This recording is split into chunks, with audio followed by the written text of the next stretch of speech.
Good morning class 8 students. हम लोगों ने चैप्टर 2 पढ़ा वर्ण विचार। इसमें हम लोगों ने पढ़ा कि वर्ण कैसे हैं, क्या होते हैं और उनका प्रयोग कैसे किया जाता है, कितने प्रकार के वर्ण होते हैं।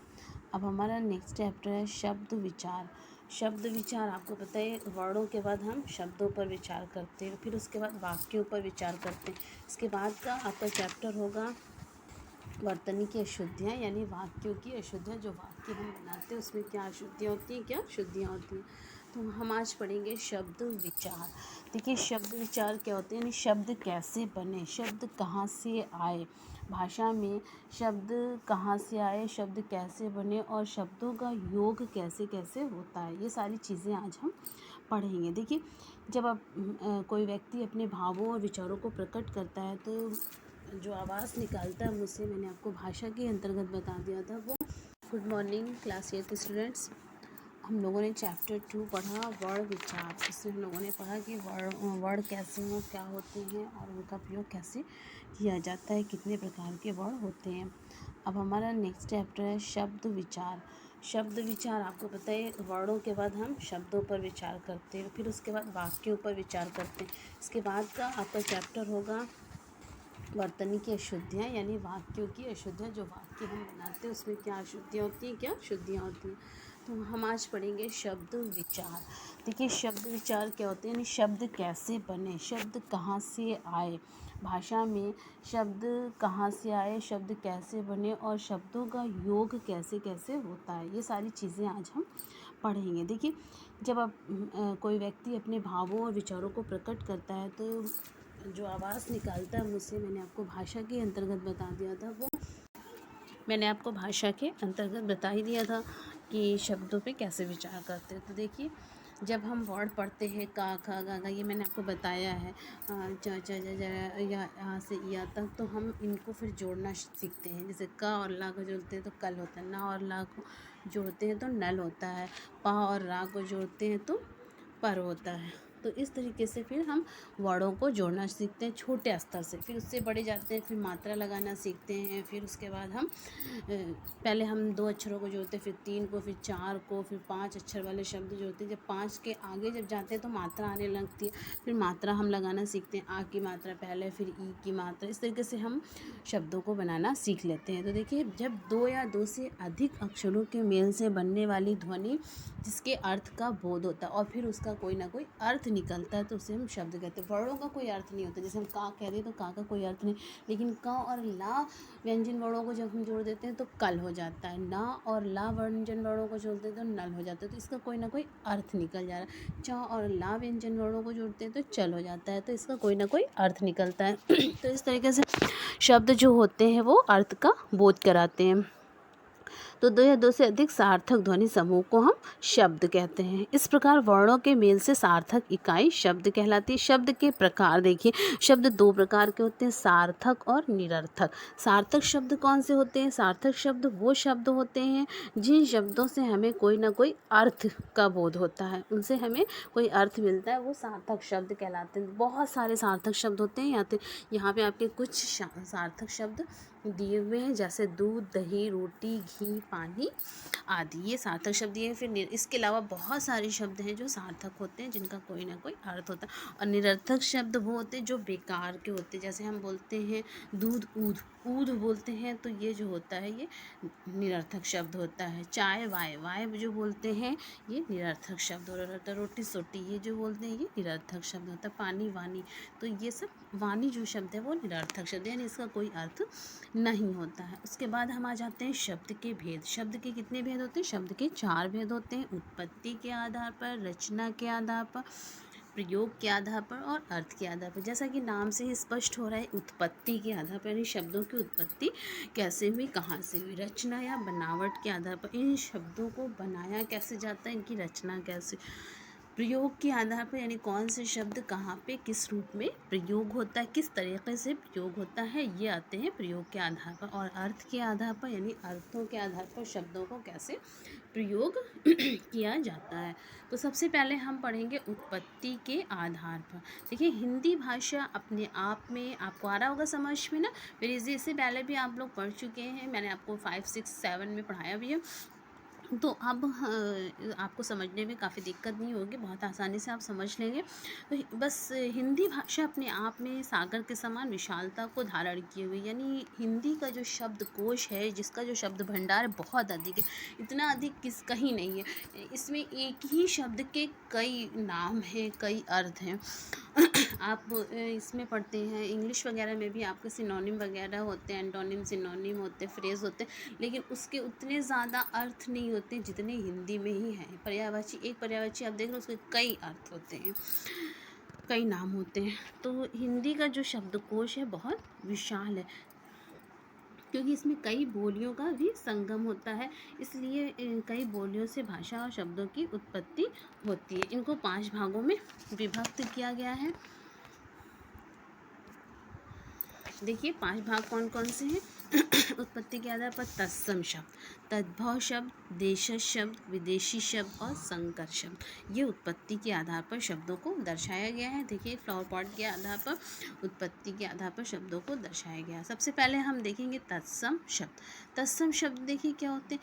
तत्सम शब्द 2 शब्दों से मिलकर के बने हैं। आपको पता है तत्सम शब्द 2 शब्दों से मिलकर, यानी तत् और सम। उसके साथ सम का अर्थ है समान, अर्थात उसके समान। अतः तत्सम का अर्थ ये हुआ कि संस्कृत भाषा के वे शब्द जो अपने मूल रूप में हिंदी भाषा में प्रयुक्त किए जाते हैं। आप तत्सम के अंतर्गत ये समझिए कि जो संस्कृत भाषा से शब्द हिंदी में आए हैं और उसी रूप में प्रयोग किए जाते हैं, वो कहलाते हैं तत्सम शब्द। जैसे अग्नि, अग्नि शब्द का प्रयोग भी हम हिंदी भाषा में करते हैं। हृदय, इन शब्द का भी प्रयोग हम हिंदी भाषा में करते हैं। ग्राम, अश्रु, अमृत, ये सारे शब्द जो है वो हम हिंदी भाषा में प्रयोग करते हैं, तो ये कहलाते हैं तत्सम शब्द। उसके बाद आपका आता है तद्भव शब्द। तद्भव शब्द में 2 शब्दों से मिलकर बना है। तद्भव शब्द भी जो है वो 2 शब्दों से मिलकर बना है, तत् धन भव। तत् का अर्थ होता है उसके और भव का अर्थ होता है जन्मा, यानी उसके द्वारा जन्मा। तद्भव में जो है वो संस्कृत भाषा से शब्द तो आए हैं, लेकिन उसका हम एक दूसरे रूप में प्रयोग करते हैं। जैसे अग्नि को हम आग लिखते हैं, हृदय को दिल लिखते हैं, गृह को घर लिखते हैं, है ना, दिवस को दिन लिखते हैं। तो ये आपका आता है तद्भव शब्द। यानी तत्सम शब्द वो शब्द होते हैं जो संस्कृत भाषा से हिंदी में आए हैं और अपने मूल रूप में प्रयुक्त किए जाते हैं। और तद्भव के अंतर्गत वो आते हैं जो संस्कृत भाषा से तो आए हैं, बट उनका रूप परिवर्तित हो जाता है। उसके बाद आपका आ जाता है देशज शब्द। देशज शब्द देखिए क्या होते हैं। देशज शब्द की उत्पत्ति भी 2 शब्दों से मिलकर हुई है, देश और झा, यानी देश में जन्मा हुआ। जो हमारे देश के लोगों द्वारा कहा गया शब्द है, बोली के आधार पर बना हुआ है, वो देशज शब्द कहलाता है। क्योंकि हिंदी भाषा में बहुत सारी बोलियां आती हैं, तो अलग अलग बोलियों के कुछ शब्द होते हैं, वो कहलाते हैं देशज शब्द। जैसे जूता, भोंपू, खाट, ये सब अलग अलग बोलियों से आए हुए शब्द हैं। खिड़की, लोटा, डिब्बा आदि। उसके बाद आपके आ जाते हैं विदेशी शब्द। विदेशी शब्द देखिए क्या होते हैं। विदेशी शब्द वो शब्द होते हैं जो विदेशी भाषाओं से आए, यानी हिंदी भाषा से हट करके दूसरी भाषाओं से आए हुए हैं, वो कहलाते हैं विदेशी शब्द। विदेशी का तात्पर्य होता है बाहरी देश से आए हुए शब्द, अर्थात हिंदी भाषा के वे शब्द जो अन्य भाषाओं से लिए गए हैं।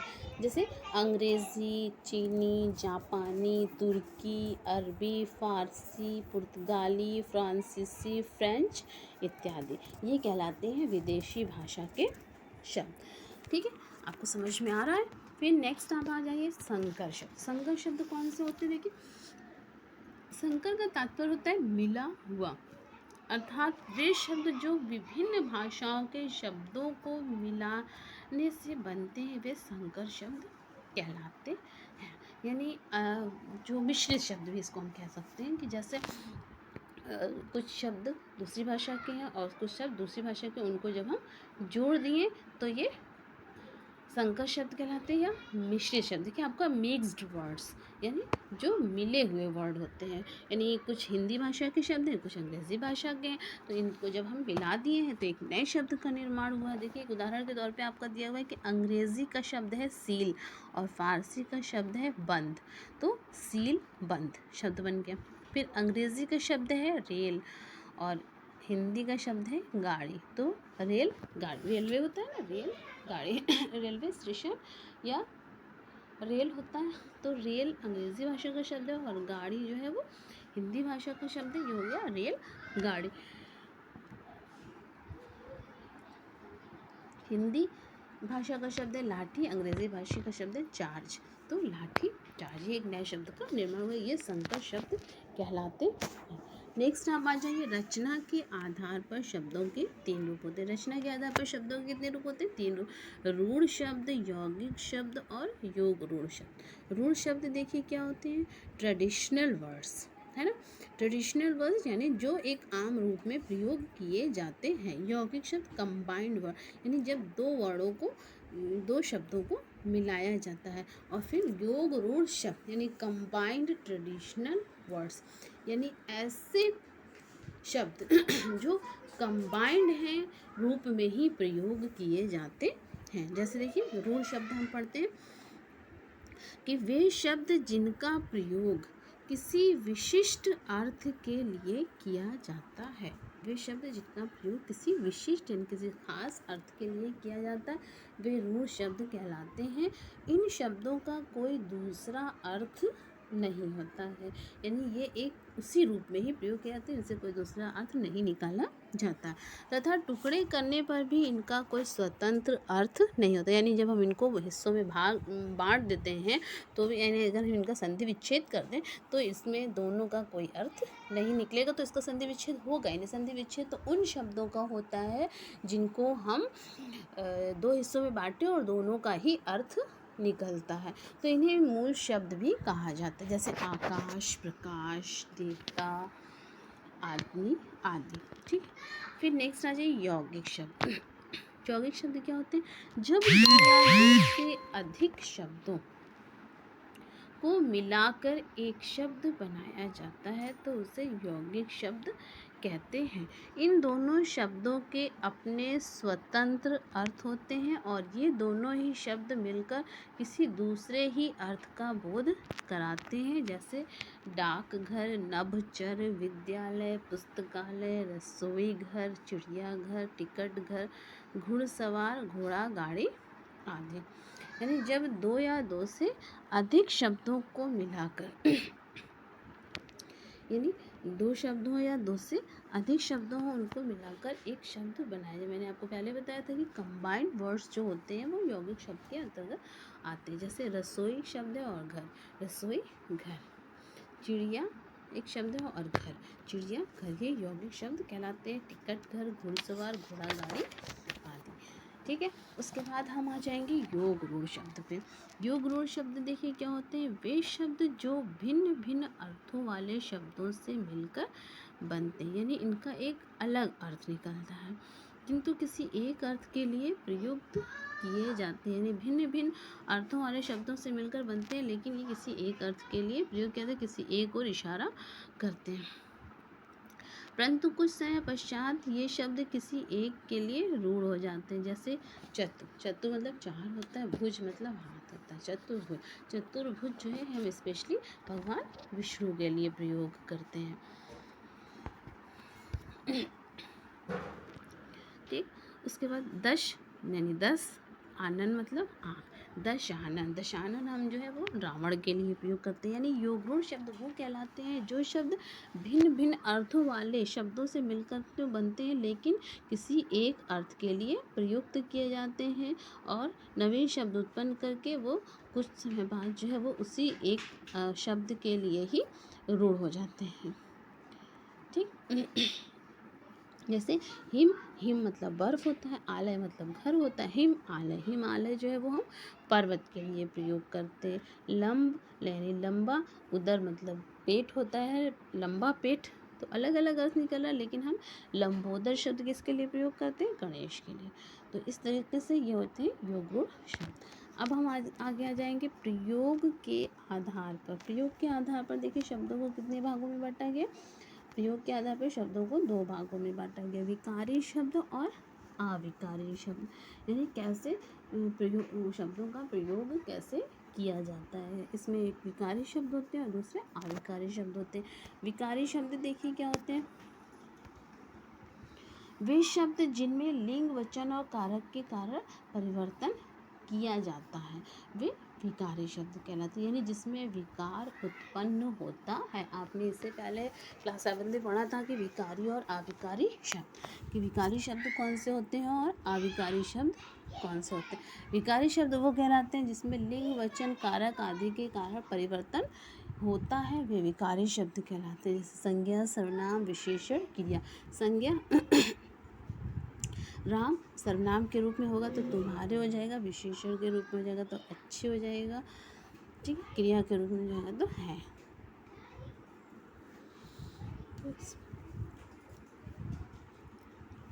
यानी लिंग, वचन और कारक के अनुसार परिवर्तन होता रहता है। फिर नेक्स्ट आ जाता है अविकारी शब्द। अविकारी शब्द वो क्या रहता है जिसमें लिंग, वचन और कारक के अनुसार परिवर्तन नहीं किया जाता है, वे अविकारी शब्द के। यानी लिंग चाहे स्त्रीलिंग हो, पुल्लिंग हो, कुछ भी हो, धीरे धीरे शब्द का ही प्रयोग करेंगे, किंतु शब्द का ही प्रयोग करेंगे। अरे तुम्हारे दादा का मृत्यु हो गई ये बोलेंगे, या अरे तुम्हारी दादी की मृत्यु, तो अरे शब्द का ही हम दोनों के लिए प्रयोग करेंगे। राम धीरे धीरे चल रहा है, सीता धीरे धीरे चल रही है, तो हम इसमें परिवर्तन नहीं करते। यानी जिसमें लिंग, वचन, कारक आदि के कारण परिवर्तन नहीं किया जाता है, वे अविकारी शब्द कहलाते हैं। ठीक है, आपको आगे समझे। प्रयोग के आधार पर शब्दों को दो भागों में बांटा गया, विकारी और अविकारी। नेक्स्ट आ जाइए आप अर्थ के आधार पर। यानी हिंदी भाषा में शब्दों का अर्थ निम्नलिखित 5 रूपों में होता है। सबसे पहले देखिए, एकार्थी शब्द, अनेकार्थी शब्द, समरूपी भिन्नार्थक शब्द, पर्यायवाची शब्द और विलोम शब्द, है ना। निम्नलिखित अलग अलग अर्थों के रूप में हम शब्दों को प्रयोग करते हैं। सबसे पहले हम देखेंगे अनेकार्थी। एकार्थी शब्द एक अर्थ वाले शब्द, यानी ये शब्द जिनका प्रयोग एक ही अर्थ के लिए किया जाता है वो एकार्थी शब्द कहलाते हैं। जैसे दीवार, छत, कुर्सी, मेज, लकड़ी, नदी, घर, पहाड़ आदि, ये एक अर्थ देने वाले वे शब्द जिनका प्रयोग प्राय एक ही अर्थ के लिए किया जाता है। मेज के लिए मेज ही इसी का प्रयोग करेंगे, पहाड़ के लिए नदी का अलग रहेगा, पहाड़ अलग है, मेज अलग है, यानी ये एक अर्थ, इनका केवल एक ही अर्थ होता है। और पर अनेकार्थी शब्द कहलाते हैं कि जे शब्द जिनका प्रयोग एक से अधिक अर्थात अनेक अर्थों में किया जाता है, अनेकार्थी शब्द वो कहलाते हैं। जैसे अंक, अंक एक अनेकार्थी शब्द। अंक मतलब होता है गिनती, और अंक मतलब होता है गोद भी होता है। अंबर, अंबर मतलब आकाश भी होता है, और अंबर मतलब कपड़ा भी होता है। श्रुति, श्रुति मतलब वेद पुराण भी होता है, और श्रुति मतलब कान भी होता है। कर, कर मतलब हाथ भी होता है, और टैक्स भी होता है। तो इस तरीके से आपको पता ही अनेकार्थी शब्द कौन से होते हैं, तो वे शब्द जिनका प्रयोग एक से अधिक अर्थों में किया जाता है। उसके बाद आपका आ जाता है पर्यायवाची शब्द। वे शब्द जिनके अर्थ समान होते हैं, यानी शब्द है लेकिन उसका जो अर्थ है वो उसी के जैसा निकलना है, यानी वे शब्द जिनके अर्थ समान होते हैं उन्हें हम पर्यायवाची शब्द कहते हैं। जैसे ईश्वर, ईश्वर का प्रभु, ईश, परमात्मा, भगवान। कुबेर का धनपति, राजराज, किन्नरेश। तन का काया, शरीर, वपु, बदन। गंगा का सुरसरी, भागीरथी, मंदाकिनी, देव नदी। जल का पानी, अम्बु, नीर, वारी आदि। तो ये कहलाते हैं आपके पर्यायवाची शब्द। ठीक, नेक्स्ट आप आ जाइए विलोम शब्द। वे शब्द जो एक दूसरे के विपरीत अर्थ प्रदान करते हैं, यानी वे शब्द जो एक दूसरे के अपोजिट अर्थ प्रदान करते हैं वो कहलाते हैं विलोम शब्द। जैसे अचल का सचल, अपना का पराया, मृदुल का कठोर, दिन का रात, सुख का दुख। तो इस तरीके से पर्याय जो अर्थ के आधार पर होते हैं शब्द वो अनेक रूपों में परिवर्तित किए जाते हैं। और फिर आपका आ जाता है समरूपी। समरूपी भिन्नार्थक है, समान रूप वाले होते हैं लेकिन उनके अर्थ अलग अलग होते हैं। यानी बोलने में, उच्चारित करने में हमें ऐसा लगता है कि वो उसी तरीके के हैं लेकिन उनके अर्थ जो होते हैं वो अलग होते हैं, तो इन्हें हम कहते हैं समरूपी भिन्नार्थक शब्द। जैसे वर्ण, वर्ण मतलब रंग होता है, और रण मतलब घाव होता है। सूची मतलब होता है क्रम, क्रम, तालिका, और सूची मतलब होता है पवित्र। अवधि अवधि अवधि अवधि दोनों बोलने में लग रहा है, ये जो दिया हुआ है आपका, लेकिन एक अवधि का अर्थ होता है भाषा और दूसरी अवधि होती है समय। तो इस तरीके से ये होते हैं आपके समरूपी। नाम से स्पष्ट हो रहा है कि समान रूप वाले लेकिन भिन्नार्थक, अलग अलग अर्थ वाले शब्द। ठीक, अब उसके बाद यहाँ पर देखिए कुछ तत्सम और तद्भव शब्द दिए हुए हैं, जिनको आप देखिए कि कौन से तत्सम शब्द होते हैं और कौन से तद्भव शब्द होते हैं। कभी कभी हम तत्सम शब्दों का ही प्रयोग हिंदी भाषा में उसी रूप में कर देते हैं, जैसे ओष्ठ, अमूल्य, ग्राम, गृह, ये सारे शब्द हम, यमुना, इन सब शब्दों का प्रयोग हम हिंदी भाषा में करते हैं। हालांकि उसका तद्भव रूप हो जाएगा वो जमुना, लेकिन हम उसी रूप का प्रयोग करते हैं। तो इस तरीके से हमने देखा कि शब्द क्या होते हैं और शब्द कितने प्रकार के होते हैं, शब्दों का कैसे निर्माण होता है, शब्द कहाँ से हिंदी भाषा में आए हैं। ठीक है, तो ये जो आपके तत्सम तद्भव दिए हुए, इनको आप पढ़िएगा और समझिएगा, तो आपको ये समझ में आएगा। तो हमने देखा कि हिंदी भाषा में शब्दों का क्या महत्व है और शब्द किसे कहते हैं, इनके कितने प्रकार हैं, इनके कितने भेद हैं, किस आधार पर इनको वर्गीकृत किया गया है, यानी किस आधार पर इनको बांटा गया है, और उन बांटे हुए भेदों के अंतर्गत शब्दों को कैसे कैसे उनका निर्माण हो रहा है, कैसे वो आए हैं, कहाँ से आए हैं, किस तरीके से उनको हम बनाते हैं। ठीक है, तो हमने 4 पढ़ा था, उत्पत्ति के आधार पर, रचना के आधार पर, प्रयोग के आधार पर और अर्थ के आधार पर। ठीक है, तो ये आपको समझ में आ गया होगा। अब हम इसके क्वेश्चंस पे आ जाते हैं।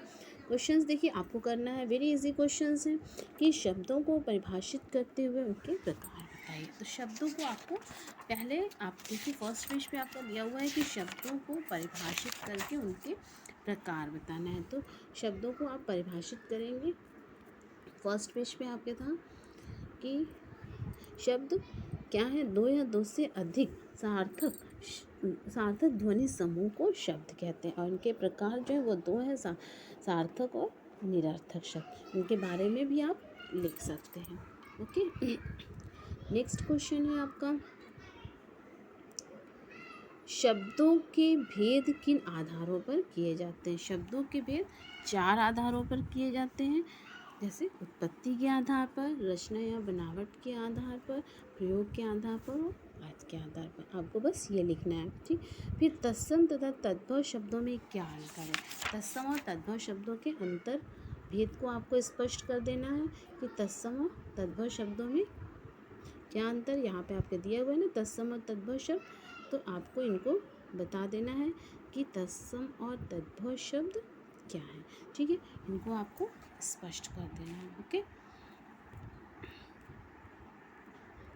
नेक्स्ट क्वेश्चन है आपका कि उत्पत्ति के आधार पर शब्दों के कितने भेद हैं, उदाहरण सहित बताइए। तो उत्पत्ति के आधार पर शब्दों के कितने भेद हैं, उदाहरण सहित आपको बताना है। आप ये लिखेंगे कि उत्पत्ति के आधार पर शब्दों के 5 भेद किए गए हैं, तत्सम, तद्भव, देशज, विदेशज और संकर शब्द। ठीक है, तो इनको आप लिखेंगे और इनके उदाहरण देंगे, इनकी थोड़ी परिभाषा दे करके आपको उदाहरण देने। जैसे तत्सम शब्द आप लिखेंगे, पूरा लिखेंगे, इसका उदाहरण देंगे। तद्भव का भी, देशज में भी आप लिखेंगे, देशज शब्द की उत्पत्ति 2 शब्द नहीं लिखेंगे, बल्कि वह स्थान जहाँ हम निवास करते हैं ये आप लिखेंगे। देशज शब्द के अंतर्गत आप यहाँ से लिखिएगा कि वे शब्द जो किसी स्थान विशेष के भौगोलिक परिवेश और बोली के आधार पर बने हैं, ये हिंदी भाषा के अपने शब्द हैं जो किसी अन्य भाषा से नहीं लिए गए हैं, इन्हें हम देशज शब्द कहते हैं। तरीके से विदेशी शब्द में भी आप डाल देंगे, संकर शब्द में। ओके, ये आपका हो जाएगा। नेक्स्ट क्वेश्चन है आपका, अनेकार्थी शब्द किसे कहते हैं, उदाहरण सहित बताइए। अनेकार्थी शब्द आपके दिए हुए हैं, वेरी इजी है ये आंसर। देखिए अनेकार्थी शब्द दिए हुए कि वे शब्द जिनका प्रयोग एक से अधिक अर्थात अनेक अर्थों में किया जाता है वे अनेकार्थी शब्द कहलाते हैं। तो ये आपके हो जाएंगे अनेकार्थी शब्द, ठीक है। तो इसको आप कर लेंगे और उसके उदाहरण दे देंगे, ठीक।